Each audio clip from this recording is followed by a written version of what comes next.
আজকে খুব সহজেই 10 মিনিট মাত্র সময় থাকলেই রেডি হবে এমন একটা ব্রেকফাস্ট শেয়ার করব। নাম হচ্ছে রাভা চিলা। যেমনই সফট তেমনই কিন্তু টেস্টি, বাচ্চাদেরকেও এটা দেওয়া যেতে পারে। একটা কাপ নেব, 1 কাপ পরিমাণে সুজি, হাফ কাপ টক দই আর 1 কাপ পরিমাণে জল একটা মিক্সিং জারে দিয়ে ভালো করে গুলিয়ে নেওয়ার পরে মিহি সেটাকে পেস্ট করে নেব। একটা পাত্রে ব্যাটারটা ঢেলে নেওয়ার পরে 10 মিনিট সেটাকে রেস্টে রাখবো।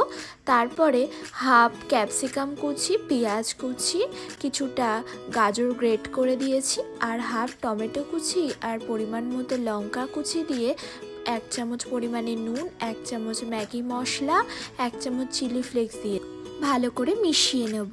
ঝাল কিন্তু তোমাদের ইচ্ছা অনুসারে দিতে পারো পরিমাণ বুঝে।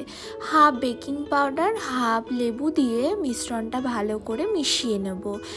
একটা ননস্টিক প্যানে একটু অয়েল ব্রাশ করে সামান্য পরিমাণে 1 হাতা ওই ব্যাটারটা দিয়ে স্প্রেড করে ঢাকা দিয়ে গ্যাসের ফ্লেমটা একদম লোতে রাখবো, তাহলে কিন্তু খুব ভালো সিদ্ধ হয়ে যাবে সবজিগুলো।